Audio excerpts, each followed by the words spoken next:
On November 8, 2015, a micro-light aircraft entered Kenyan airspace from France. On board were 2 souls, a pilot and a professional photographer, both citizens of France. The 2 were on a mission to shoot a documentary about the pilot and had been to 7 different countries, and Kenya was the 8th. The pilot also wanted to document endangered wildlife species movement.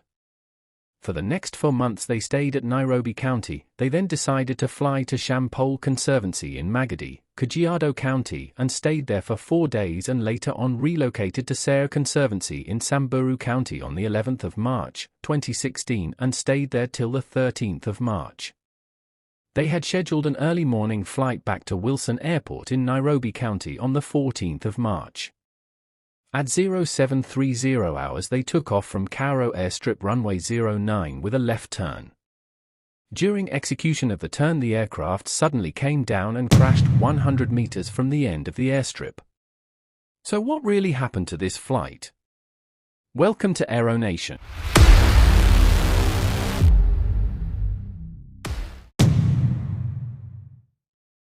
The day's schedule was to make a local flight with a game warden and leave Samburu County for Nairobi. The pilot made his pre-flight and added fuel to the aircraft. The fuel was supplied by the tour manager who hosted this French nationals using a 20-liter container. This method of fueling was reported to be normal. The first flight with the Ranger took 30 minutes from 0600 hours to 0630 hours and was uneventful. The pilot landed to embark his photographer and his camera's accessories onto the aircraft. Their other personal luggage were loaded on the tour guide's vehicles and was to be transported to Nairobi via road. At 0800 hours the pilot made a normal takeoff on runway 09. As he turned to the crosswind for a left-hand circuit, the aircraft crashed 100 meters from the airstrip in a scatterbush. According to eyewitness, they heard a loud bang and the aircraft nose-dived and crashed in a nose-low altitude.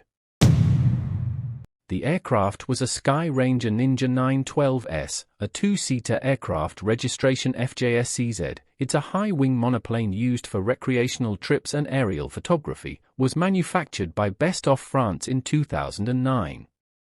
It has a single engine named Rotax 912 ULSFR. It was owned and operated by the pilot.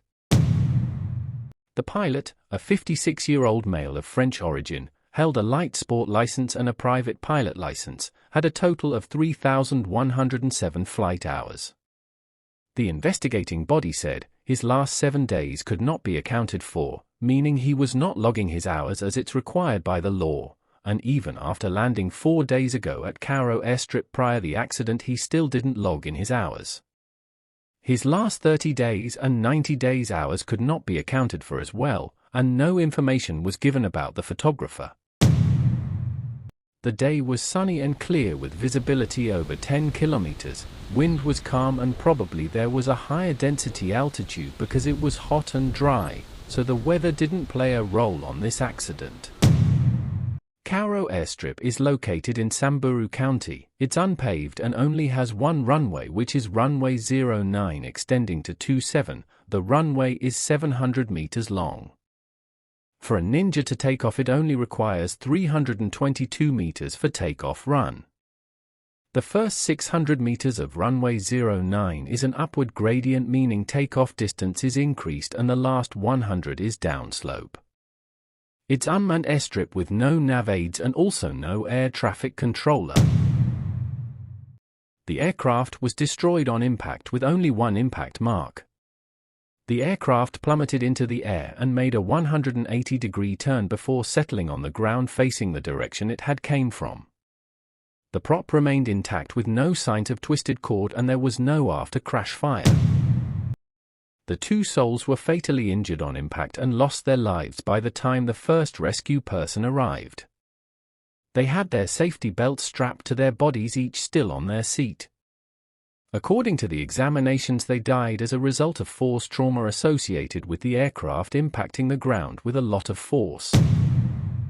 Oil return tubes were smashed. Engine block surface over number 3 piston had a large non-symmetrical hole. It was difficult to make a complete revolution of the crankshaft. The 4 spark plugs were removed and electrode indicated a lean combustion. This is not good because it's either the pilot leaned the aircraft too much or the engine was struggling with power. Leaning a mixture is usually the process of adding more air into the engine compared to fuel. Fuel pump, carburetor, and fuel nozzle were manually manipulated and worked satisfactorily, suggesting the engine was receiving fuel. There was oil splash on the engine. The pilot has a valid Class 3 medical certificate, he had a valid rating of the aircraft, no medical conditions, there was no evidence of airframe failure or system malfunction prior the accident. The fuel was sufficient to fly him to Wilson Airport and there was a relatively large hole on the aircraft engine surface. The operating manual states that this aircraft, if kept within the specified operating limits and no unapproved modification has been made, the Ninja can be flown within any permitted fuel, pilot and passenger weight without falling outside its permitted center of gravity limits. Evidence show the pilot followed the weight limitations. The operational manual gives clear instructions that the owner is the maintenance manager and must ensure regular inspection done by a professional maintenance engineer for the aircraft to continue being airworthy. The most fascinating fact about this aircraft is that the pilot did not record any recent maintenance, raising an eyebrow if this aircraft was fit to fly. The investigating body ruled out the cause to be the relatively big hole which they didn't account for. According to the investigating body, this made the aircraft to spill most of the lubricant oil and this lead to the rotating crankshaft to cease operating. This lead to a loss of control and a controlled flight into terrain.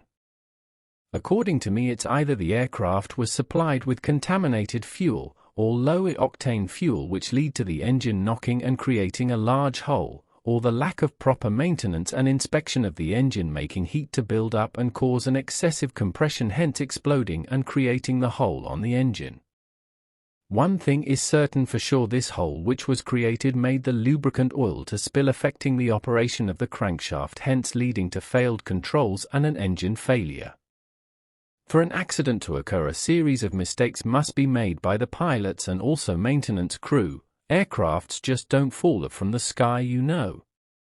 I also believe density altitude played a role in this because, if he took off with his normal rotating speed without considering density altitude, this would have led to reduced engine performance. Thank you for watching and see you next time, and always remember a mayday can happen on any day.